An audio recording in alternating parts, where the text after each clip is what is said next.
அந்த மீட்டிங் தொடங்குறதுக்கு ஒரு ½ அன் ஹவருக்கு முன்னாடி ஒருத்தர் வந்து என்னை மீட் பண்ணி கேட்குறாரு, நீங்கள் எப்படிங்க சாஸ்திரியாரா நீங்கள் ஒரு பெண்ணாச்சே, உங்களுக்கு இந்த பட்டத்தை கொடுத்துருக்கவே கூடாதே. அப்போ அவங்க சொல்கிறாங்க, நீங்கள் ஆல்டருக்குள்ளே உட்காந்துக்கிடுங்க, ஆனால் அம்மா வந்து வெளியே தான் உட்காரணும், அவங்க பிரசங்கம் பண்ணக்கூடாது, பாட்டு வேணால் பாடுட்டோம். ஊழியத்தை ஆரம்பிக்கிறதுக்கு முன்னாடி வந்து இப்படி சொன்னார்.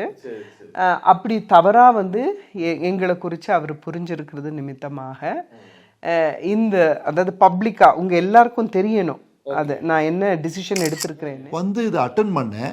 எனக்கு அந்த அம்மா பாடினது ஒன்றுமே எனக்கு புரியல. ஆனால் அந்த கீர்த்தனை பாட கேட்க மனசில் ஒரு பாரம் விலகி போச்சு. அந்த தற்கொலை பண்ணுற எண்ணமும் போயிடுச்சு ஐயா. நான் இப்போ சந்தோஷமாக போகிறேன். இது நடந்த சம்பவம். 11 மாதம் கழித்து எனக்கு இலக்கியத்துறையிலேருந்து கவர்மெண்ட்லேருந்து வருது. உங்கள் புத்தகத்தை நாங்கள் தமிழகத்தில் உள்ள 32 மாவட்டங்களிலும் ரெஃபரன்ஸ் புக்காக நாங்கள் வச்சிருக்கிறோம். 600 காப்பி உடனடியாக அனுப்பி வைங்கள். சகோதரர் பிரவீன் ஈடன் டிவியின் மூலமாக பல அற்புதமான சாட்சிகளை வெளியே கொண்டு வந்துட்டு இருக்கிறாங்க. சாட்சிகள் இன்னும் பல சாட்சிகளை உருவாக்குது. ஸோ நீ கிறிஸ்தவ மீடியா உலகத்தில் பெரிய தாக்கத்தை இந்த ஈடன் டிவியானது ஏற்படுத்தி கொண்டிருக்கிறது என்பது மறுக்க முடியாத உண்மை. அநேக ஜனங்கள் ஆசீர்வதிக்கப்பட்டதை நானே பார்க்குறேன். அநேக டெஸ்டமனிஸ் ஒவ்வொரு நாளும் கேட்கிறேன். ஜனங்களுக்கு ஆசீர்வாதமான அந்த ஊழியம் இன்னும் அநேகருக்கு பிரயோஜனப்படுவதற்கு உங்கள் பங்களிப்பையும் இதில் செய்யுமாறு உங்களை ஊக்கப்படுத்துகிறேன். உங்கள் பொருளாதாரத்தினால் விசேஷமாய் இந்த ஊழியத்தை தாங்கும்படி உங்களை உற்சாகப்படுத்துகிறேன். நிச்சயமாக இது பெரிய சுவிசேஷ அறுவடையாக இது மாறும்.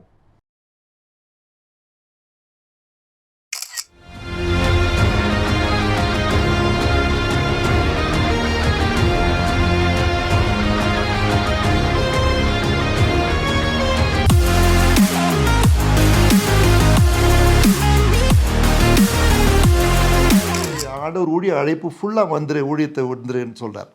நல்ல கவர்மெண்ட் ஜாபு, நல்ல கை நிறைய சம்பளம்.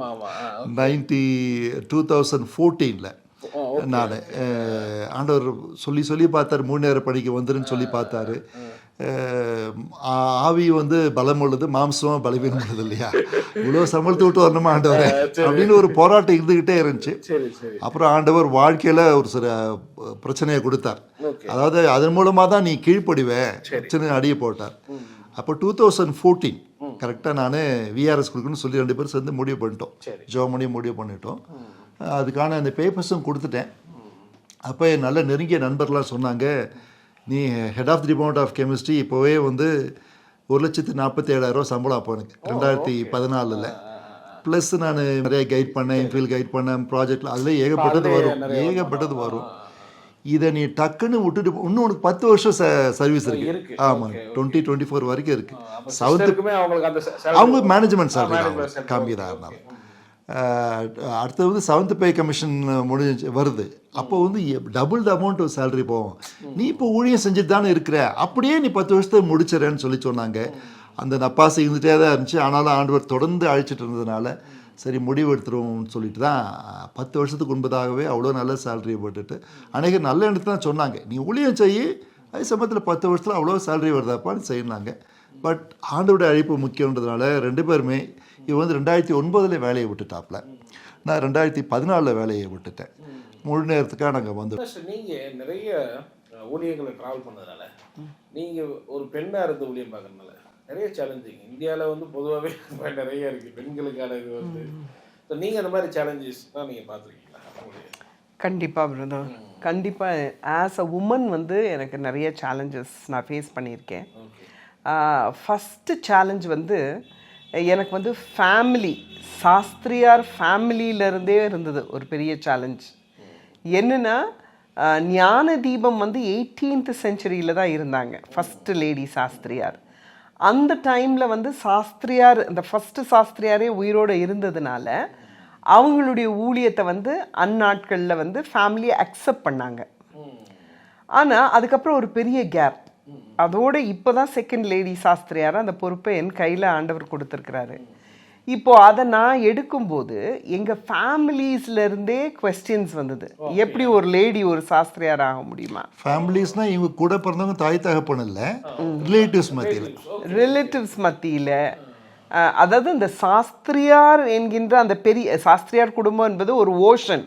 நான் சாஸ்திரியார் ஃபேமிலின்னு சொல்லும்போது என் தாய் தகப்பன் என்னுடைய கூட பிறந்தவங்களை மட்டும் சொல்ல முடியாது. சாஸ்திரியார் ஃபேமிலின்றது முதல் சாஸ்திரியாருக்கு இருந்த 3 பிள்ளைகளுடைய தலைமுறை எல்லாரையும் சேர்த்து சொல்கிறேன். அதை டீட்டெயிலாக நான் சொன்னேன்ல. அந்த 3 ஜெனரேஷன்ல இருந்துமே ஒரு கேள்வி இருந்தது, ஒரு பெண் இதை எடுத்து செய்யலாமா அப்படின்னு சொல்லி ஒரு டிஸ்கரேஜ்மெண்ட் இருந்தது. அது உங்களுக்கு ரொம்ப கஷ்டமாக இருந்தது. இன்ஃபேக்ட் ஒரு எக்ஸ்பீரியன்ஸை நான் சொல்கிறேன். விழுப்புரத்தில் ஒரு டிஎல்சி சர்ச்சில் ஒரு மீட்டிங்காக கூப்பிட்டுருந்தாங்க எங்கள் 2 பேரையும்.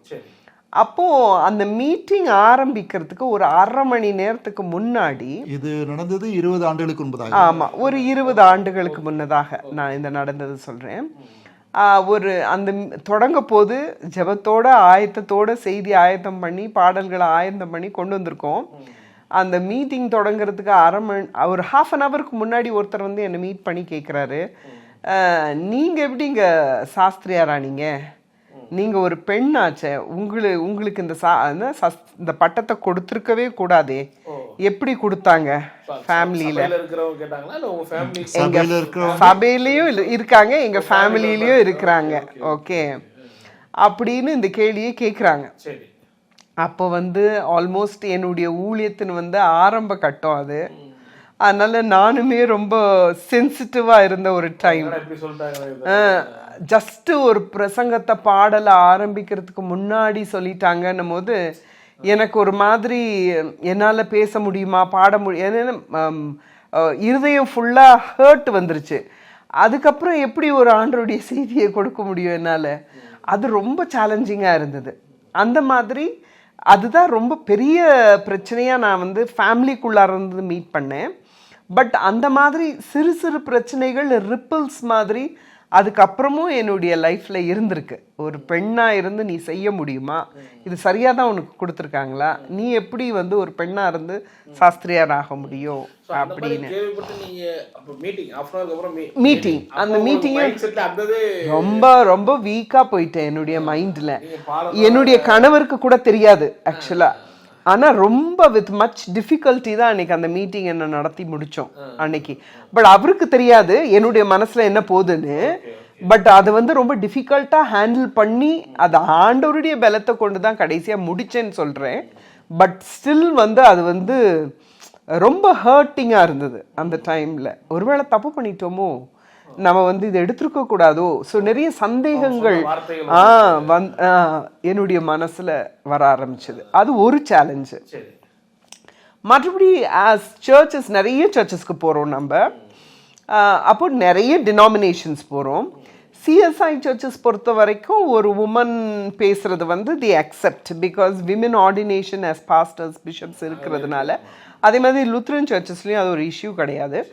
பட் அதை தவிர்த்து பெண்கள் பேசக்கூடாது, திருச்சபையில் பிரசங்கம் பண்ணக்கூடாது அப்படின்றத வந்து பவுல் சொன்ன காரியத்தை வந்து அந்த கான்டெக்ட் அவுட் ஆஃப் கான்டெக்ஸ்ட் எடுத்து புரிஞ்சவங்க பெண்கள் பேசலாமா அப்படின்னு ஒரு சில சர்ச்சஸில் கேட்டிருக்கிறாங்க. அல்லது ஒரு சில சர்ச்சஸில் இவங்களை எங்கே உட்கார வைக்கிறது, because she is a woman, she cannot come to the altar, she cannot come to the pulpit. Yes. ஒரு காரியத்தை நான் டினாமினேஷன் சொல்லியே சொல்கிறேன் பிரதர். ஒரு பேப்டிஸ்ட் சர்ச் அது. அதில் எங்களை வந்து மீட்டிங் ஃபிக்ஸ் பண்ணுறாங்க. 3 நாட்கள் 4 நாட்கள் சொல்லி தெரியல. நான் எல்லாம் சரி இப்படி வந்துடும் எல்லாம் சொல்லிட்டேன். அப்போ அவங்க சொல்கிறாங்க, நீங்கள் ஆல்டருக்குள்ளே உட்காந்துக்கிடுங்க, ஆனால் அம்மா வந்து வெளியே தான் உட்காரணும், அவங்க பிரசங்கம் பண்ணக்கூடாது, பாட்டு வேணால் பாடிட்டோம் அப்படின்னாங்க. சொன்னேன், அப்போ வந்து ஒரு 20 வருஷமாக ஊழியம் செஞ்சுட்டு இருந்தோம். ஐயா அப்படின்னா வேணாம், எங்களை கூப்பிடாதீங்க ஐயா, எங்களோட அழைப்பும் வேறு, எங்களுடைய ஊழியத்தின் முறையும் வேறு. ஆண்டோடைய பார்வையில் ஆண் பெண் 2மே சமம் தான். இது வரைக்கும் நாங்கள் எங்கே போனாலும் ஒரு இடத்துல தான் உட்காருவோம், 2 பேரும் சேர்ந்து தான் செய்தி கொடுப்போம், பாடல் பாடுவோம். உங்களுக்கு விருப்பம் இல்லைன்னா நாங்கள் 2 பேருமே வரல அப்படின்னு சொன்னேன். நான் சொல்லிட்டேன் அப்படி.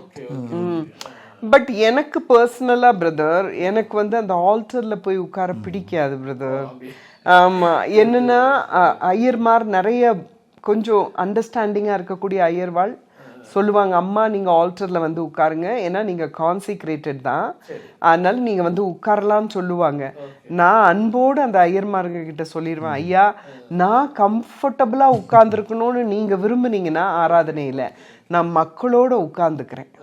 பாட்டு வரும்போது நான் முன்னாடி வந்து நின்று பாடிட்டு அப்புறம் திரும்ப மக்களோடு வந்து உட்கார்ந்தேன்னா நானும் ஆராதனையில் கலந்து கொண்ட ஒரு திருப்தி எனக்கு இருக்கும் ஐயான்னு நானும் அதை தவிர்க்க தான் பார்ப்பேன். இருக்க முடியுமோ அவ்வளோ மறைவாக இருக்கிறது தான் நான் விரும்புவேன்.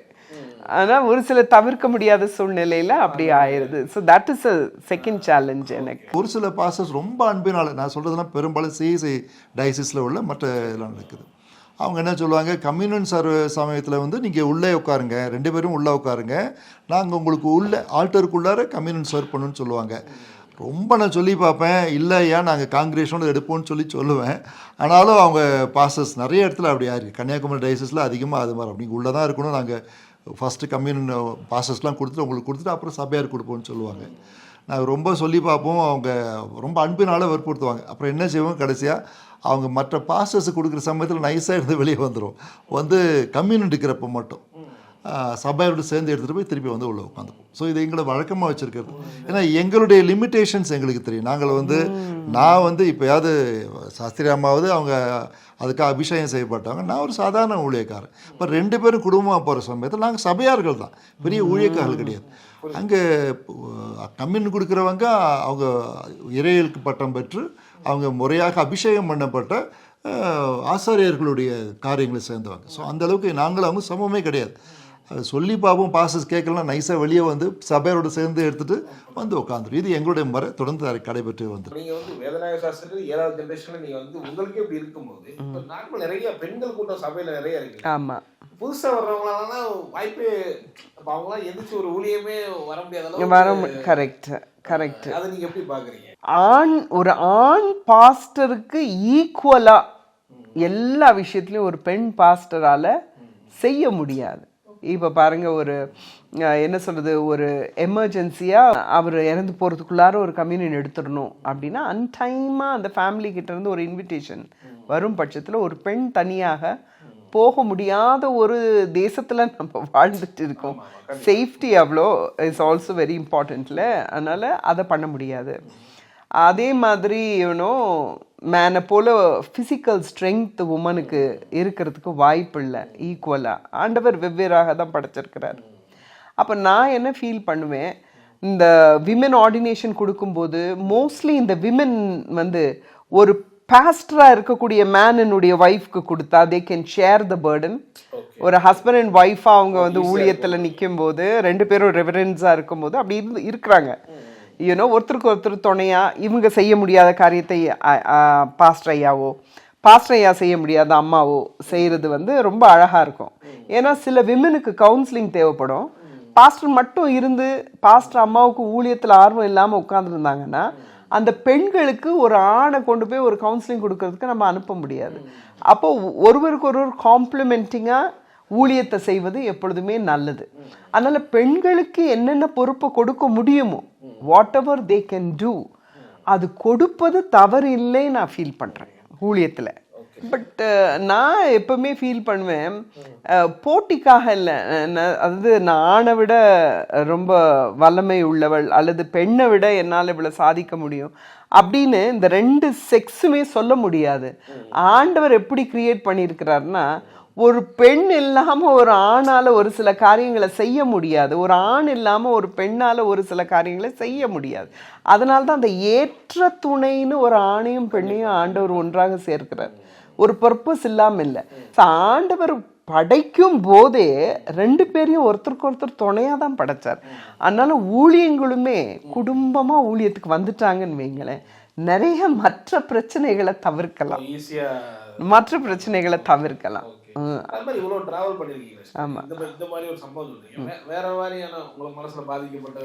ஒரு முறை எங்களுக்கு வந்து ஒரு இன்விடேஷன் கிடைச்சது அந்த சர்ச்சில், சிஎஸ்ஐ சர்ச்சில் பேசுறதுக்கு. அப்போ நாங்களும் ஒரு ஆயத்தத்தோடு அங்கே ஒரு ஹாஸ்டலில் எங்களுக்கு அகாமடேஷன் கொடுத்துருந்தாங்க, ஒரு பாய்ஸ் ஹாஸ்டலில் நாங்கள் அந்த ஸ்கூல் பாய்ஸ் ஹாஸ்டலில் தான் ஸ்டே பண்ணியிருந்தோம். அப்போது அந்த பாஸ்டருடைய மருமகன் நாங்கள் ஊழியம் ஆரம்பிக்கிறதுக்கு, அதாவது Friday, Saturday, Sunday 3 days convention. நாங்கள் ஃப்ரைடே மதியம் போல் போய் சேருகிறோம். நாங்களும் ஜெபம் அன்றைக்கி மதியம் சாப்பிட்டுட்டு சற்று ரெஸ்ட் எடுத்துகிட்டு அப்புறம் ப்ரேயர் முடிச்சுட்டு நாங்கள் வெளியே வரோம். அந்த பாஸ்டருடைய மருமகன் வந்தார். வந்து என்னுடைய கணவரோட தான் பேசினார். பேசும்போது அவர் சொல்லியிருக்கிறாரு, நீங்கள் ரொம்ப அதிகமாக காணிக்க வாங்குவீங்க நான் கேள்விப்பட்டோம். நீங்கள் அப்படி அதிகமாக காணிக்க வாங்கி இதெல்லாம் என்ன மாதிரி ஊழியம், இது என்ன அப்படின்னு சொல்லி அவர் பேசினார். உடனே சரின்னு சொல்லிட்டு என்னிடத்துல இவங்க வந்து சொன்னாங்க, இந்த மாதிரி அவர் நம்மளை கேட்டுட்டு போகிறாருன்னு. நாங்கள் திரும்ப ஜெபம் பண்ணோம். சரி, நம்ம ஊழியத்துக்கு வந்திருக்கோம், ஊழியத்தை முடிச்சிடணும். ஏன்னா நம்மளுடைய ஃபஸ்ட்டு ஃபோக்கஸ் ப்ரையாரிட்டி வந்து காட்ஸ் மினிஸ்ட்ரி அப்படின்னு சொல்லிட்டு ஃப்ரைடே, சாட்டர்டே, சண்டே ஒன்றுமே நாங்கள் காமிச்சிக்கல. நாங்கள் ஃபுல்லாக ஸ்மூத்தாக அந்த மீட்டிங்கை முடிச்சிட்டோம் பிரதர். முடிச்சுட்டு கடைசி நாள் முடியுது, கன்வென்ஷன் முடியுது.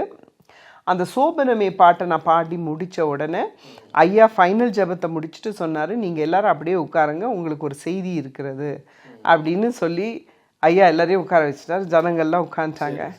உட்கார்ந்த உடனே சொன்னார், இந்த மாதிரி ஐயருக்கே தெரியாது இவங்க ஷேர் பண்ண போகிறாங்கன்னு.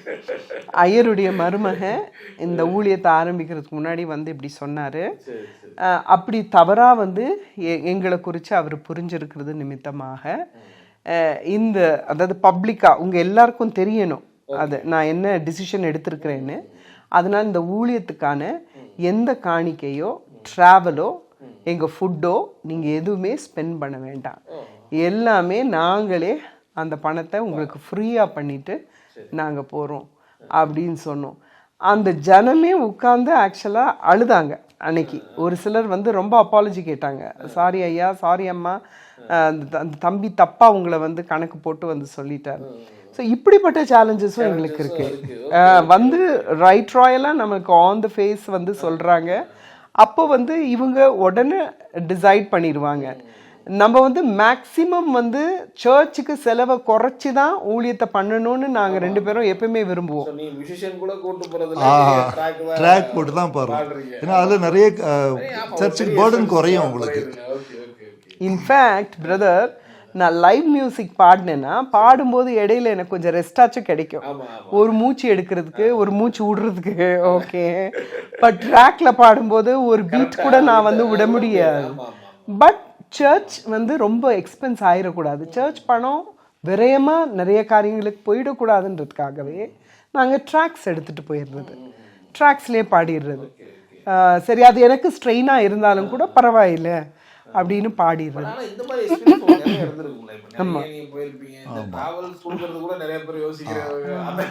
பிரதர், இன்னொரு காரியம் சமீபத்தில் நடந்த நிகழ்ச்சி அது. 3 நாட்கள் கூட்டங்கள்.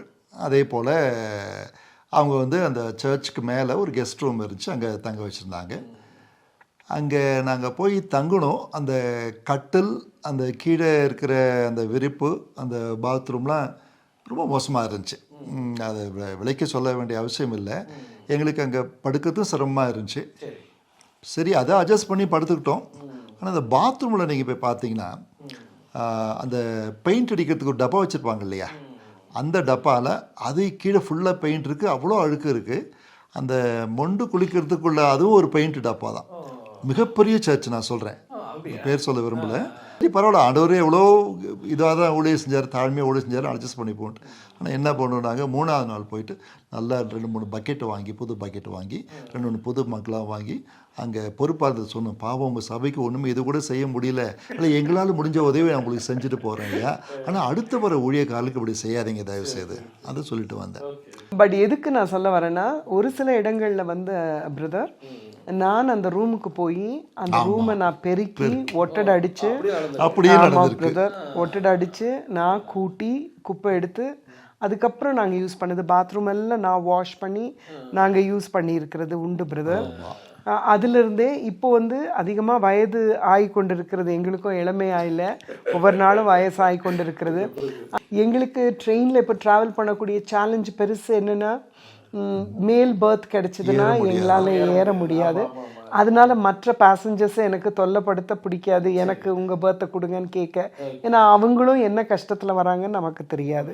இன்னொன்று லக்கேஜை தூக்கிட்டு போகிறதுக்கு எல்லா ஸ்டேஷன்ஸ்லையும் இப்போ போர்ட்டர்ஸ் கிடையாது. அதனால் நம்ம தான் தூக்கிட்டு போகணும். அதனால் வயோதிபத்தினால நம்மளால் முந்தி மாதிரி ஹெவி திங்ஸை தூக்கிட்டு போகணும். அதனால் அதிகமாக நாங்கள் இங்கே வாகனத்தில் தான் ட்ராவல் பண்ணுறோம். இப்போ அதோடைய எக்ஸ்பென்ஸ் அதிகமாக இருந்தாலும் அது பரவாயில்லை, அது இருக்கட்டும், ஊழியத்துக்காக தானே. ஆனால் அதில் ஒரு பெரிய அட்வான்டேஜ் எங்களுக்கு என்னென்னா, நாங்கள் இப்போ எல்லாமே எடுத்துகிட்டு போயிடுறோம் பிரதர். எங்கள் பெட்ஷீட்ஸு, எங்கள் இது எல்லாமே எந்த சூழ்நிலை எங்களை கொண்டு போய் போட்டாலும் நாங்கள் எங்கள் திங்ஸை வச்சு நாங்கள் சமாளிச்சுக்குவோம். ஒரு 10 வருஷமா அப்படி பண்ணிட்டு இருக்கோம். ஒரு 10 இயர்ஸாக எல்லாமே எடுத்துட்டு போயிடுறோம் நாங்க. ஒரு சில நல்ல கவனிச்ச இடங்களும் இருக்கும்ல. ஆமாமா, ஆச்சரியமா கரெக்ட் நீங்க சொல்றது. ஒரு சின்ன சபையா இருக்கும், நம்ம ஒன்றும் வசதி இருக்கான்னு நினச்சிட்டு போவோம். அவங்க படுத்த பார்த்தா நமக்கு ரொம்ப கஷ்டமா இருக்கும். சொல்லுவோம் நாங்கள் சாதாரண ஊழியக்காரங்க, இப்படி பண்ணாதீங்கன்னு. நீங்க சொல்றது ரைட். அது சின்ன சபையில் அப்படி தான் கவனிப்பாங்க. ஏன்னா எல்லா சபையும் சொல்ல வரல, ஒரு சில இடத்துல அப்படிப்பட்ட அனுபவங்களும் உண்டு. இந்த மாதிரி திருநெல்வேலி பெரிய சபையில் அப்படியும் பண்ணாங்க. அப்போ யோசித்து எங்களுக்கு அடுத்தது இன்னொரு மிகப்பெரிய ஊழியக்காரர் பண்ணால் அந்த ரூம் கொடுப்பாங்களா, அதே பெயிண்ட் டப்பா வைப்பாங்களா? வைக்க மாட்டாங்க. அப்போ நீங்கள் தராதரம் பார்த்து கூப்பிடவே வேண்டாம் இல்லையா? ஊழியக்காரர்கள் எல்லாருமே ஆண்டோடைய ஊழியத்தை செய்கிறாங்க. அது செக்ஷனாக இருக்கட்டும், பிஷப்பாக இருக்கட்டும். அந்த டைட்டிலே விட்டுடுங்க பிரதர். இதுல அந்த அதாவது ஊழியர் இல்ல, கரெக்ட். பட் நான் என்ன ஃபீல் பண்றேன், ஊழியக்காரனாவே இருக்க வேண்டாம். இப்போ சாதாரண மக்களே உங்க வீட்டுக்கு நீங்க அழைக்கிறீங்க, அவங்க உங்க வீட்டுல தங்குறாங்க. ஒரு பேசிக் இதை நம்ம கொடுக்கணும், லக்ஸூரியஸா எதுவும் கொடுக்க வேண்டாம். This is one side of it. நீங்க சொன்ன மாதிரி இன்னொரு சைட் ஆஃப் இட், அதாவது எங்களுக்கு நாங்க டிசர்வ் பண்ண அளவுக்கு மேல, தகுதிக்கு மேலாக எங்க தகுதிக்கு மேலாக சபைகள் உண்டு. அப்ப எங்களுக்கே கஷ்டமா இருக்கும். அந்த அளவுக்கு எங்களுக்கு தகுதி, உண்மை சொல்றோம், அந்த அளவுக்கு தகுதியில ஏன் இப்படி பண்றாங்க? வெள்ளிக்கிரகம் வந்தா செய்ய மாட்டாங்களா, அந்த மாதிரி ஏன் பண்றீங்க? நாங்க கால் தூசி. உண்மைதான்.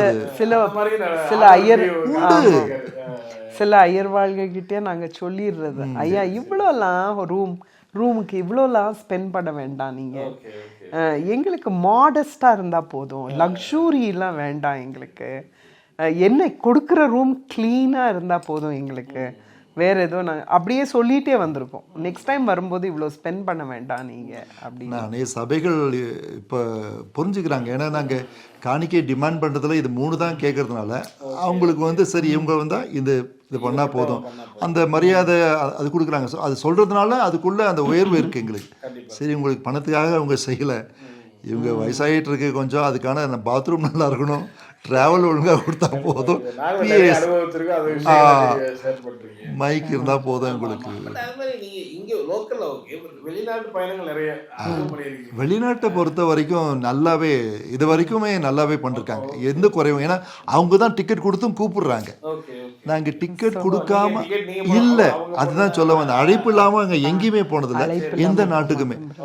ஃபுல் அழைப்பு அவங்களே டிக்கெட் எடுத்து விசா எடுத்து கொடுத்தா தான். அது அப்படி தான் கடந்த ஆண்டுகளாக அநேக நாடுகளுக்கு போயிருக்கோம். அப்படி போகிறப்ப அதற்கான இதை செஞ்சிடறாங்க அவங்க. இல்லை, அங்கே இல்லை, ஒன்றும் கூட இல்லை. பட் ஆனால் ஆக்சுவலாக நானே இதை உங்களோட ஷேர் பண்ணியிருந்திருக்க மாட்டேன். இந்த சேலஞ்சஸ் நீங்கள் கேள்வி கேட்டனால தான் நான் சொல்கிறேன். மற்றபடி ஆமாம் ஆமாம் ஆமாம் பிரதர். மற்றபடி அதாவது குறைன்னு ஒன்றும் இல்லை பிரதர். அதாவது இதை விட கஷ்டப்பட்டு ஆண்டவருக்காக ஊழியம் செய்கிற அநேக ஊழியங்கள் இருக்கு. அதனால நம்ம ஒன்றும் பெருசாக சாதிக்கலை, ஆண்டவருக்காக பெரிய தியாகம் பண்ணிடல. பட் சேலஞ்சஸ்ன்னு கேட்டதுனால, அண்ட் பீயிங் அ லேடியில் கான்ஸ்டண்ட்டாக ட்ராவல் பண்ணுறது எனக்கு ஒரு பெரிய ஃபிசிக்கல் சேலஞ்ச் அது. ஆமாம், சம்டைம்ஸ் டயர்டு. ஆமாம், சில சமயம் ரொம்ப சோறு விட்டுருவேன், டயர்ட் ஆயிரும். அதனால் போய் சம்டைம்ஸ் ரெஸ்ட் பண்ணிவிட்டு 6 o'clock மீட்டிங் தொடங்க போகுதுன்னா சம்டைம்ஸ் சிக்னஸ்லேயே நான் இருந்திருக்கேன் பிரதர். ஒரு 5 o'clock வரைக்கும் நான் சிக்காவே பெட்டில் படுத்துருந்துருக்கேன். அந்த 6க்குள்ளார அப்படியே ஜவ் பண்ணிகிட்டே இருப்பேன் பிரதர், எனக்கு போக முடியுமா சாமி என்னால் அப்படின்னு. ஆனால் அந்த 1 hour அந்த half an hourல என்ன ஸ்ட்ரென்த் எனக்கு எங்கிருந்து வருதுன்னு தெரியாது. பட் ஒன்ஸ் மேலே ஏறி அந்த மைக் முன்னாடி நின்றுட்டேன்னா எல்லாமே மறந்துடும், எனக்கு நார்மலாக ஆயிடுவேன் நான். அது வந்து ஆண்டவர் ஒவ்வொரு தடவையும் எனக்கு சொல்கிறது, நீ உன்னுடைய பலத்தில் செய்யலை, இது என்னுடைய பலத்தில் தான் நீ நிற்கிறேன்றதை ஆண்டவர் ப்ரூவ் பண்ணுறாரு. பார்த்தீங்கன்னா நிறைய இப்போ நீங்கள் சிஎஸ்ஐ போகிறீங்க, அந்த அந்த அந்த பாரம்பரிய சர்ச்சுக்கு போகிறீங்க, பெண்டிகாஸ்டும் உங்களுக்கு இது பண்ணுவாங்க. கண்டிப்பாக பிரதர், கண்டிப்பாக பிரதர். Okay okay okay. அவங்களும் நிறைய கூப்பிட்றாங்க. சில சர்ச்சஸ் சின்ன சர்ச்சாக இருக்கும், நம்மளுடைய ட்ராவல் கூட அவங்களால மீட் பண்ண முடியாது. அப்போ வி டேக் த ட்ராவல், நாங்களே ஸ்பெண்ட் பண்ணி. அதையும் சொல்கிறேன். இப்போ ஏஎல்சி சபை ஒன்று இருந்துச்சு விருதாச்சலம் பக்கத்தில். 7 வார்த்தைகள் பேச கூப்பிட்டுருந்தாங்க எங்களை ஒரு பாஸ்டர். நாங்கள் போய் ஃப்ரீயாக தான் பண்ணி கொடுத்துட்டு வந்தோம், ஏன்னா சபை சாதாரண சபை. ஸோ எங்களுடைய காரியம் இருக்கட்டும் சொல்லி கான்ட்ரிபியூஷன் இருக்கணும்னு செஞ்சுட்டு வந்தோம். இப்போ நீங்க யாராவது கூப்பிட்டாலும் கான்டெக்ட் பண்ணா சபை பாகுபாடு. ஆமாம் பிரதர், பென்டெகாஸ்டல் சர்ச்சஸ் நிறைய கூட நாங்க போவோம். ஆமாம். சமீபத்தில் பிரைஸ் டவர்ஸ்னு சொல்லிட்டு சென்னையில் ஒரு இண்டிபெண்டன்ட் சர்ச் தான். அவர் ரெவரண்ட் டாக்டர் ஜார்ஜ், அவர் தான் பாஸ்டர். அவருடைய மாமனார் வந்து ஓவன் ராபர்ட்ஸ், அவருடைய மருமகனுடைய சர்ச்சு. ஆமாம், இண்டிபெண்டன்ட் சர்ச் தான். கூப்பிட்டாங்க. சரி, நாங்கள் ஒரு இண்டிபெண்டன்ட் சர்ச்னால் எப்படி இருக்குன்னு எங்கள் மனசில் தவறான எண்ணத்தோடு போகணும். அங்கே பார்த்தா பிரம்மாண்டமாக அழகாக இருந்துச்சு. அழகாக மாத்திரமல்ல, மிக நேர்த்தியாக ஆராதனை நடத்தினார் அவர், அந்த பெண்டிகாஸ்டல் பாஸ்டர். அவரும் கெமிஸ்ட்ரியில் பிஹெச்டி வாங்கினவர். 2 பேருக்கு ஒரே ஃப்ரீக்குவன்சியாக இருந்துச்சு. அவ்வளோ நேர்த்தியாக அழகாக என்ஜாய் பண்ணி அந்த கூட்டத்தை நடத்தி முடிச்சுட்டு வந்துடும். அதெல்லாம் ஒரு போஸ்டர் நான் பார்த்தேன், ஜெர்மனி பயணம். சரி சரி, எனக்கு புரியலை, அதை கீழே ஜெர்மன். ஆமாம், எங்களுக்கே புரியல, எங்கள் பேர் மட்டும் தான் அதில் தெரியுது. இதில் இந்த பயணத்தை பற்றி சொல்லுங்க. ஆக்சுவலாக அதில் ஒரு இன்டர்வியூ இது பண்ணியிருக்கீங்களா? ஆமாம், நியூஸ் ப்ரெஸ் ரிப்போர்ட்டர்ஸ் வந்து கேட்டிருந்தாங்க. ஆமாம் ஆமாம் ஆமாம். இந்த அனுபவத்தை பற்றி எப்படி அந்த கண்ட்ரிக்கு ஆமாம். ஓப்பனிங் இருந்தது, அதை பற்றி அதை விஷயம். இது வந்து 2009 ஜெர்மனியில் லைப்சிக் அப்படின்ற ஒரு ஸ்டேட், ஒரு மாநிலத்தில் அடிப்பு வந்துச்சு. அப்போ நாங்கள் 2 பேருமே காலேஜில் தான் ஒர்க் பண்ணிட்டு இருந்தோம், ப்ரொஃபஸர்ஸாக இருந்தோம்.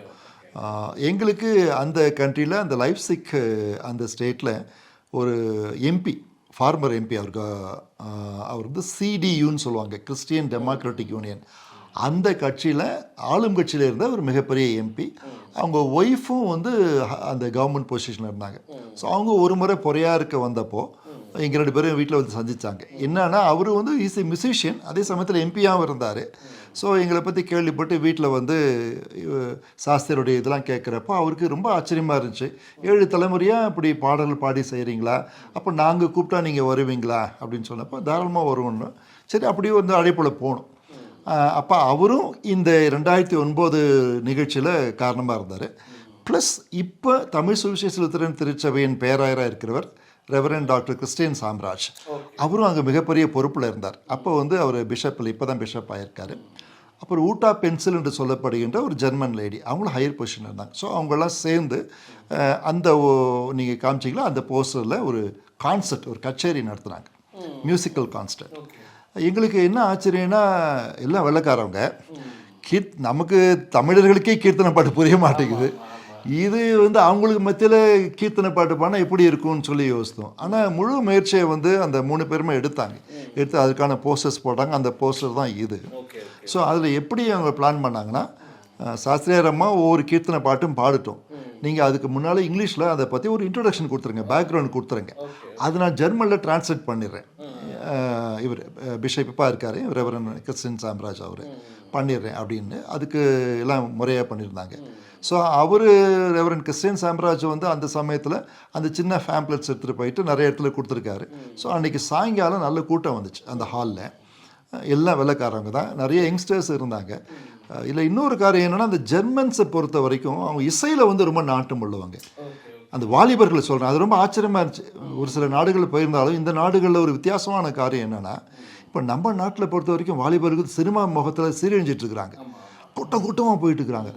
அதே கூட்டத்தை நான் ஜெர்மனியில் எங்கே பார்த்தோம்னா, ஒரு மியூசிக்கல் கான்சர்ட்னா நீங்கள் நம்ப மாட்டீங்க, 1 மைல் தூரத்துக்கு கியூ நிற்கிறாங்க டிக்கெட் வாங்குறதுக்கு வாலிபர்கள், ஒரு மியூசிக்கல் கான்சர்ட்னா. ஸோ அவளுக்கு ஏன் இப்படி அந்த நாட்டில் உள்ள வாலிபர்களுக்கு மட்டும் இசையில் நாட்டம்னு சொல்லி தெரியல. சரி, அது ஒரு காரியம். ஸோ அதனால் நிறைய வாலிபர்கள் பெண்கள் ஆண்கள்லாம் வந்திருந்தாங்க இந்த ப்ரோக்ராம். ஓகே. அதே போல் சாரால் ஒவ்வொரு பாட்டும் பாட நான் இங்கிலீஷில் இன்ட்ரடக்ஷன் கொடுத்தேன், அதை ஜெர்மனில் ட்ரான்ஸ்லேட் பண்ணாங்க.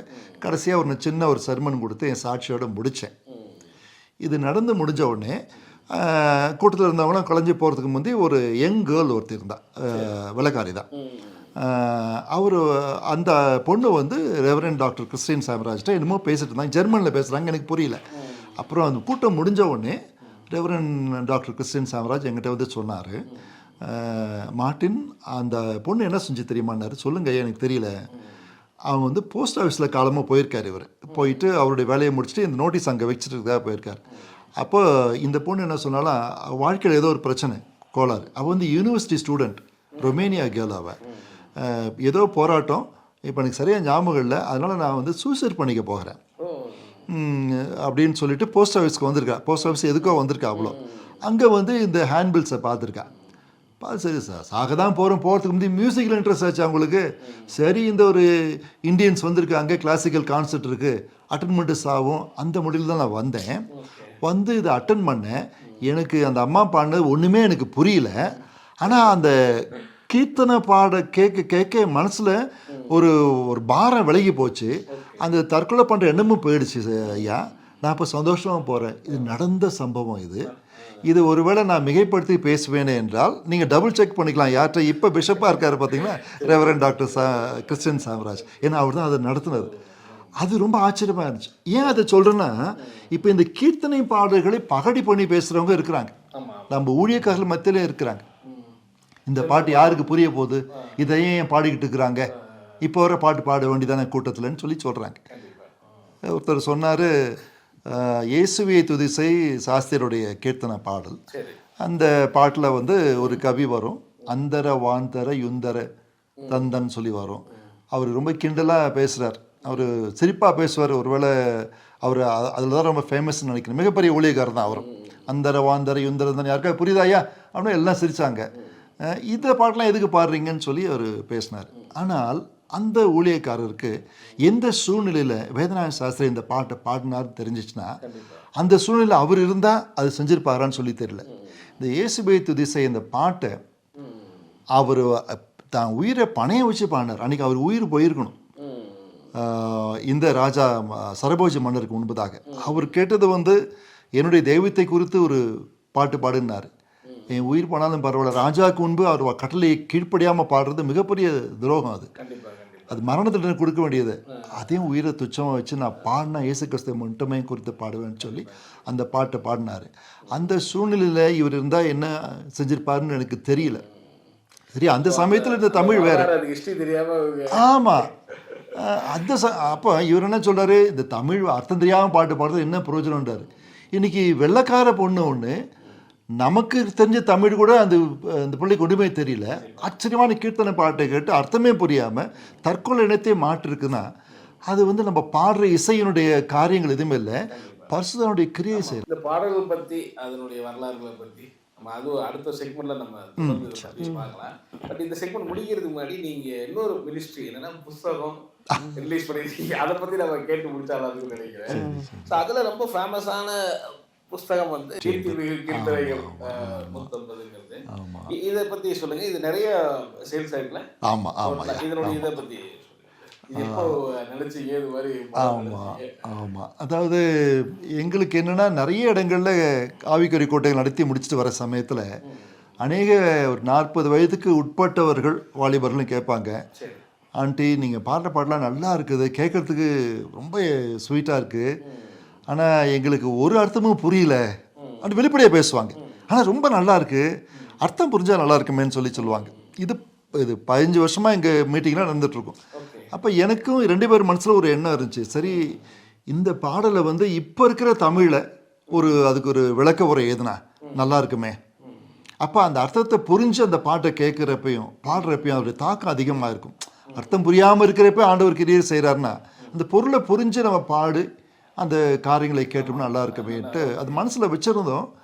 ஆனால் அது ஒரு பெரிய ப்ராஜெக்டாக தெரிஞ்சு எங்களுக்கு. ஏன்னா இப்போ ஒரு 100 பாட்டு கீர்த்தனை பாடுக்கு அத்தனைக்கும் அர்த்தத்தை விளக்கி எங்களுக்கு வெறும் அர்த்தம் மட்டும் இல்லை, பொருள் மட்டும் இல்லை, அந்த எந்த சூழ்நிலையில் எந்த பின்னணியில் அந்த பாடலை அந்த ஆசிரியர் எழுதியிருக்கிறாரு, அப்புறம் அந்த ஆசிரியருடைய பின்னணி வெறும் வேதநாயக சாஸ்திரி மட்டுமல்ல.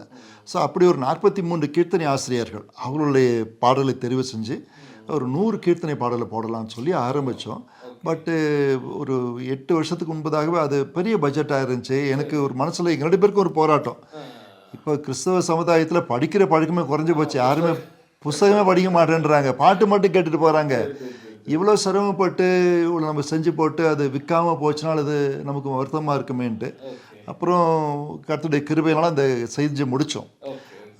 கிட்டத்தட்ட 150 கீர்த்தனை பாடல்கள் போட்டோம். 150க்கும் பொருளுரை எழுதி 150க்கும் பேக்ரவுண்டு போட்டு 43 கீர்த்தனை ஆசிரியர்களுக்கும் உள்ள பின்னணியும் போட்டு கிட்டத்தட்ட 400 பக்கத்துக்கு மேலே அந்த புஸ்தகம். 1.5 வருஷம் ஆச்சு. ஆமாம் ஆமாம், சிரமப்பட்டு போட்டு சரி போகுமா போகாத போட்டுருவோன்னு சொல்லி போட்டு டிடிஎஸ் மதுரையில் அரசரடி தியாலஜிக்கல் காலேஜில் அந்த நாட்களில் காணப்பட்ட பிஷப்பு அப்புறம் அந்த பிரின்சிபல் மூலமாக அந்த இதை வெளியிட்டோம். அப்போவும் எனக்கு அவிசுவாசம் தான், இது எங்கே போக போகுதுன்னு சொல்லிட்டு. ஆனால் கர்த்தருடைய கிருபையினால இது வரைக்கும் 3000 மேல் 4000 புக்கும் விற்றுருக்கோம். அதில் இன்னொரு காரியம் என்ன, எந்த புத்தகங்களையும் நாங்கள் கொடுக்கல, எல்லாம் எங்கள் கையை விட்டு போனது. அதான் சொல்ல வரேன் நான். நாங்கள் ஆவிக்குரிய கூட்டங்கள் நடத்துகிறோம் பார்த்தீங்களா, அப்போ இந்த புத்தகத்தை பற்றி சொல்லுவோம், முடிஞ்ச உடனே அவ்வளவும் போயிருக்கு. ஆச்சரியமாக இருக்குது எங்களுக்கு. இது 4வது எடிஷன் இதோட போட்டுட்டோம் நாங்கள். அதை எங்கிட்ட ஃபோன் பண்ணால் நான் கொரியரில் அனுப்பிச்சி விட்டுருவேன். ஆமாம் ஆமாம், நிறைய புஸ்தகங்கள் இல்லை நிறைய. அதில் முக்கியமானது வந்து கர்த்தருக்கு புஸ்தகம். இது எப்போ இதில் ஒரு காரியம் என்னன்னா, இது வந்து கிட்டத்தட்ட 20 வருஷத்துக்கு முன்பதாக நாங்கள் எழுதின முதல் புத்தகம் இது. ஆமாம், அப்போ தஞ்சாவூர் திருச்சி டயசிஸில் ரெவரன் டேவிட்னு ஒருத்தர் இருந்தார். நாகப்பட்டினம் சர்ச்சில் இருந்தார், சென்ட் பீட்டர்ஸ் சர்ச்சில் இருந்தார். அப்போவே சீனியர் பாஸ்டர் அவர். ஒரு சில ஆவிக்குரிய கூட்டங்களில் அங்கே நாங்கள் போகிறப்ப அவர் கேட்பார், ப்ரொஃபஸர் நீங்கள் சொல்கிற ஒரு சில மெசேஜஸ்லாம் ரொம்ப ஆழமாக இருக்குது, இது எல்லா மக்களுக்கு ரீச் ஆகணும், புத்தகமாக போடுங்கன்னுவார். நான் சொல்கிறது 25 வருஷத்துக்கு முன்பதாக. அப்போ நான் சொல்லுவேன், ஐயா புஸ்தகமாக போட்டால் நீங்கள் படிப்பீங்க, உங்கள் வீட்டில் படிப்பாங்க, இப்போ யார் படிப்பாங்க. இல்லை, அவர் விடாமல் தொந்தரவு பண்ணார் ரெவரன் டேவிட்ன்றவர். அப்புறம் அவர் தொந்தரவு தாங்க முடியாமல் தான் நாங்கள் கொடுத்த செய்தியில் ஒரு சில அனுபவமிக்க செய்திகளை மட்டும் கர்த்தருக்கு காத்துருன்னு சொல்லி போட்டோம். அது சரி, அதோடு அது விட்டுருக்கலாம். ரெவரன் டேவிட் ஐயா, ஐயா இதை வந்து நீங்கள் தமிழக அரசுக்கு அனுப்புங்கன்னாரு. ஆமாம், என்ன ஐயா சொல்கிறீங்க? இல்லை, அங்கே அனுப்புங்க, நீங்கள் அனுப்புங்கன்ட்டே இருந்தார். அதுக்கு ஒரு ஃபார்ம்லாம் கொடுத்தாரு. எனக்கு வந்து ஏன் இப்படி சொல்கிறாரு ஒன்றும் புரியலையேன்னு சொல்லிட்டு அவருடைய வற்புறுத்தலுக்காக நான் அந்த புத்தகத்தை தமிழக அரசுக்கு அனுப்பிச்சி விட்டேன். அந்த இந்த துறை இலக்கியத்துறைக்கு அனுப்பி விட்டேன். அப்புறம் போட்டதுலேருந்து ரெவரன் டேவிட் ஐயா கேட்டே இருப்பார், அங்கேருந்து எதாவது பதில் வந்துச்சா. ஒரு பதிலும் வரல ஐயா. எப்படியா வரும்? என்னுடைய புத்தகத்தின் பெயரை வந்து கர்த்தருக்கு காத்துருன்னு போட்டிருக்கேன். கடவுளுக்கு காத்துன்னு போட்டால் கூட காம்ப்ரமைஸ் பண்ண மாதிரி இருக்கும். கர்த்தருக்கு காத்துருன்னு போட்டிருந்தேன். அந்த சமயத்தில் தான் தெளிவாக சொல்கிறேன் பாருங்க, மதமாற்ற தடை சட்டத்தை கொண்டு வந்தாங்க. அப்போ இருந்த அதிமுக அரசு. ஆமாம், அதிமுக அரசு கொண்டு வந்தாங்க. அப்போ நான் அவர்கிட்ட சொல்கிறேன், இப்போ தான் மதமாற்ற சட்டம் வந்திருக்கு, நான் கர்த்தருக்கு காத்துருன்னு போட்டிருக்கேன், நீங்கள் இப்படி கேட்டுக்கிட்டே இருக்கீங்களே. இல்லை வரும்ன்ட்டு 11 மாதம் கழித்து எனக்கு இலக்கியத்துறையிலேருந்து கவர்மெண்ட்லேருந்து இது வருது, உங்கள் புத்தகத்தை நாங்கள் தமிழகத்தில் உள்ள 32 மாவட்டங்களிலும் ரெஃபரன்ஸ் புக்காக வைக்க நாங்கள் வச்சுருக்கிறோம், 600 காப்பி உடனடியாக அனுப்பி வைங்கள் போட்டுருந்துச்சு. மிகப்பெரிய ஒரு காரியம் எங்களுக்கு. இது வரைக்கும் ஒரு கண்டென்ட் இருக்க போய் தான் பார்த்து தான் டிசைட் பண்ணிருப்பாங்க ஒரு டீமா.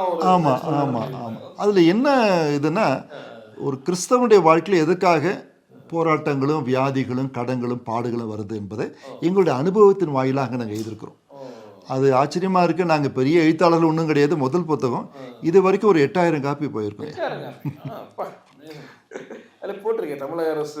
ஆமாம், அங்கீகரிக்கப்பட்டது. ஆமாம், சூப்பர். இந்த புஸ்தகம் அப்புறம் சிலுவையின் 7 சிந்தனைகள். ஆமாம், இது சமீபத்தில் போட்டோம். இந்த வருஷம் தான் 2 நாட்களில் 7 சிலுவையில் மொழிந்த 7 வார்த்தைகள். அது ஒரு விசேஷம் என்னென்னா, முன்பக்கத்துலேருந்து பார்த்தீங்கன்னா தமிழில் படிக்கலாம், பின்பக்கத்துலேருந்து பார்த்தீங்கன்னா அது இங்கிலீஷ் டிரான்ஸ்லேஷன். ஆமாம், அது வித்தியாசமாக இருக்கணுன்றதுக்காக போட்டோம். 2 சைடும் இருக்கும், இங்கிலீஷில் ஃபுல்லாக இருக்கும் அந்த பக்கம் ஃபுல்லாக தமிழில் இருக்கும். அது ஆமாம். அதே சமயத்தில் அடுத்த புஸ்தகம் பார்த்தீங்களா, அன்புள்ள அப்பான்னு போட்டிருக்கோம், த லவ்விங் ஃபாதர்ன்னு சொல்லிட்டு. அதுவும் அதே போல் முதல் பக்கத்துலேருந்து நடுப்பக்கம் வரைக்கும் தமிழில், பின்பக்கத்துலேருந்து நடுப்பக்கம் வரைக்கும் இங்கிலீஷில் இருக்கும். ஆமாம், அது எதை பற்றினா அந்த ப்ராடிகல் சன், கெட்ட குமாரன் சொல்லக்கூடாது, யார் உண்மையான கெட்ட குமாரன் சொல்லி சற்று ஆழமாக போட்டிருக்கோம் என் கொடுத்த செய்தியை. அதுவும் எல்லாமே போயிடுச்சு, 1-2 காப்பி தான் இருக்குது. நாங்கள் எதிர்பார்க்கவே இல்லை. புத்தகத்துறையில் ஆண்டவர் கிருபையா எங்களை பயன்படுத்திட்டு, தகுதியற்றவர்கள் எங்களை பயன்படுத்திட்டு இருக்கிறாரு. அதே கர்த்தருக்கு காத்திரு புத்தகம் வந்து நிறைய காப்பி போன உடனே அநேகர் கேட்டாங்க இங்கிலீஷ்லையும் போடுங்க அப்படின்னாங்க. அதுக்காக இங்கிலீஷில் போட்டோம். அதுதான் வெயிட் ஆன் த லார்டுன்றது. ஆமாம். இன்னும் ரொம்ப ஆச்சரியமான இந்த வேதாம பைபிள் கிராஸ்வேர்டு. ஆமாம், பைபிள் கிராஸ்வேர்டுன்ற மாதிரி ரொம்ப இன்ட்ரெஸ்டிங்காக இருக்கும். அதான் 10 வயசு மேற்பட்ட அத்தனை பேரும் அதை பயன்படுத்தலான்னு சொல்லி போட்டேன். அது ரொம்ப இன்ட்ரெஸ்டிங்காக இருக்கும். ஒரு கேள்வி கேட்டுக்கிறேன், பதிலை கண்டுபிடிச்சி அதை வட்டம் போட்டு கண்டுபிடிக்கிறோன்ட்டு வேதத்தில் உள்ள காரியங்களை. அது இங்கிலீஷில் இருக்குது, தமிழ் இருக்குது. அதுவும் பார்த்தீங்கன்னா 4000 காப்பி போல் போயிடுச்சுங்க. அது இன்ட்ரெஸ்டிங்காக இருக்கும். பிள்ளைகளுக்கு வாங்கி கொடுத்துட்டோம்னா அது தேவையற்ற விதத்தில் செல்ஃபோனை நோண்டிக்கிட்டு இருக்காம இதை கொஞ்சம் பார்த்துட்டு இருந்துச்சுன்னா கொஞ்சம் பைபிள் இருக்க காரியங்களும் உள்ளுக்குள்ளே இறங்கும்.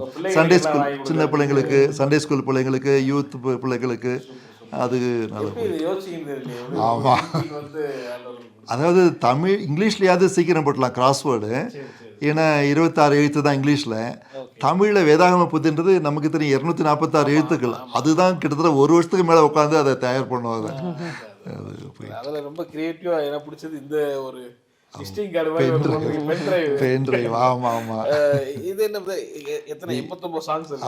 இப்பதான் சிடி கிடையாது. அதனால இருக்கிற இது வரைக்கும் போட்ட எல்லா வால்யூம்ஸும் சேர்த்து 89 பாடல்கள். அந்த 89 பாடல்கள்ல வந்து பெரும்பாலும் கீர்த்தனை பாடல்கள், ஒரு சில ஞானப்பாட்டு பாமாலைகள், ஒரு 16 ஆங்கில பாடல்கள் இருக்கு. 2 செய்தி எல்லாம் சேர்ந்து கிட்டத்தட்ட 8 மணி நேரம் ஓடும். அது காம்பேக்டாக பேக்கெட்டில் வச்சுக்கலாம், காரில் போகிறப்ப போட்டுக்கலாம் நீங்கள். சிஸ்டம் ஆமாம், எல்லாமே. ஆமாம் ஆமாம் ஆமாம், அவ்வளோ சேர்ந்து தான் எல்லாமே. இதெல்லாம் வேணும்னா நம்ம உங்களுக்கு ஃபோன் பண்ணாங்கன்னா நான் குரியரில் அனுப்பி வச்சுருவேன். ஆமாம் ஆமாம் ஆமாம். ஆக்சுவலி லாஸ்ட்டாக ஒரு சில ஃபன் கொஸ்டினோட சரி சரி ஓகே சூப்பர். ஃபர்ஸ்ட் கேள்வி வந்து என்னன்னா, உங்களுக்கு பிடிச்சது என்னது, பிடிக்காது என்னது, உங்க கணவர்கிட்ட அப்படின்னு ஒரு கேள்வி கேட்டேன். அதுக்கு நீங்க என்ன சொல்லுவீங்க? அவர்கிட்ட பிடிச்ச விஷயம் என்னது, பிடிக்காதுன்னா ஒரு சேஞ்ச் பண்ணிக்கலாம். இதை யோசிக்க ஆரம்பிக்கிறேன். யாராவது நீங்க ஃபர்ஸ்ட் நீங்க யாராவது ஒருத்தர் சொன்னீங்களா? ஓகேல இல்லை, எனக்கு வந்து அவர்கிட்ட பிடிச்ச காரியம் என்னென்னா ரொம்ப பொறுமைசாலி அவர். ஆமாம், அதாவது நான் சில சமயம் யோசிப்பேன், நான் இவரை தவிர்த்து வேற யாரை கல்யாணம் பண்ணியிருந்தாலும் அவங்களால என்ன வச்சிருந்துருக்க முடியாது. வெரி டிஃபிகல்ட் கேரக்டர்னா, பட் ரொம்ப பொறுமை. அது அஃப்கோர்ஸ் அதை தவிர்த்து பிடிச்சது வந்து வெரி ப்ரேயர்ஃபுல் மேன். அந்த ப்ரேயரை வந்து அவர் இடத்துலேருந்து நான் ரொம்ப கற்றுக்கிட்டேன். அதாவது ஃப்ரம் த ரிலீஜியஸ் சைடு சொல்லணுன்னா. அது பிடிக்காத காரியம் என்னென்னா, எடுத்த பொருளை எடுத்த இடத்துல வைக்க மாட்டேன். அதனால் ஒரே எல்லாத்தையும் கலைச்சி போடுற ஒரு டைப்பு. அதுதான் மாத்திக்கிட்டா நல்லா இருக்கும். ஏன்னா எனக்கும் ஏஜ் ஆகுது, திரும்ப திரும்ப வீடு செட் பண்ண முடியல. மற்றபடி ஒன்றும் சீரியஸா பிடிக்காத காரியம்னு ஒன்றும் இல்லை. எனக்கு பிடிச்சது வந்து ஆண்டவர் அவளுக்கு கொடுத்துருக்க தாளந்துகள். ஏன்னா அது ஆண்டவர் எனக்கு மனைவியாக கொடுத்துருக்கான்றது பெரும் பாக்கியம். அப்படி தான் நான் யோசிப்பேன். மெய்யப்படுத்தி பேசலை. அது பாடலாக இருந்தாலும் சரி, செய்தியாக இருந்தாலும் சரி, மற்றவர்களுக்காக சொல்லுகின்ற அந்த ஆலோசனையாக இருந்தாலும் சரி, எனக்கு அந்த அளவுக்கு வராது. அப்படிப்பட்ட ஒரு தாளந்த ஆண்டவர் அவளுக்கு கொடுத்துருக்காரு. அது ரொம்ப பிடிச்சது. பிடிக்காது உண்மையிலே எதுவுமே இல்லை. உண்மைதான் சொல்கிறேன் நான். உண்மைதான். இல்ல இல்ல உண்மைதான் உண்மைதான். அப்படி ஒண்ணுமே இல்லை எனக்கு உண்மையிலே ஒண்ணுமே கிடையாது. ஆமா ஆமா, ஆனா வெளியே சொல்ல மாட்டேன். எனக்கு ஒண்ணுமே கிடையாது. ஒண்ணுமே கிடையாது.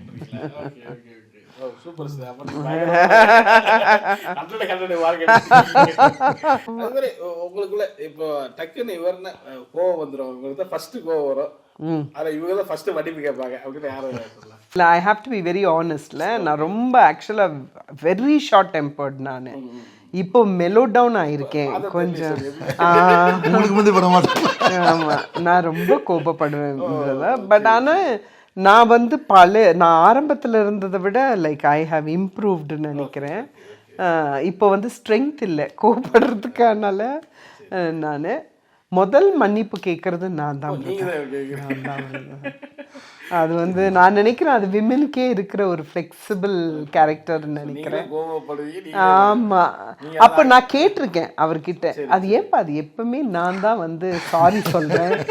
உடனே அதுக்கு அவர் எப்பவுமே கொடுத்த பதில், அது ஏன்னா நீ தான் தப்பு பண்ண, அதனால நீ சாரி கேட்குற, நான் பண்ணாததுனால நான் கேட்கறது இல்லை அப்படி சொல்லுவாரு. But what ever it is, first நான் கேட்டுருவேன் பிரதர். ஆனால் ஃபஸ்ட்டு கேட்குறதும் நான் தான், ஃபஸ்ட்டு கோவப்படுறதும் நான் தான் பிரதர். ஆனால் நான் மறந்துடுவேன் உடனே அதை. பிரதர் அது அக்ரி பண்ணாரு. நீங்க கோவப்படுவீங்களா?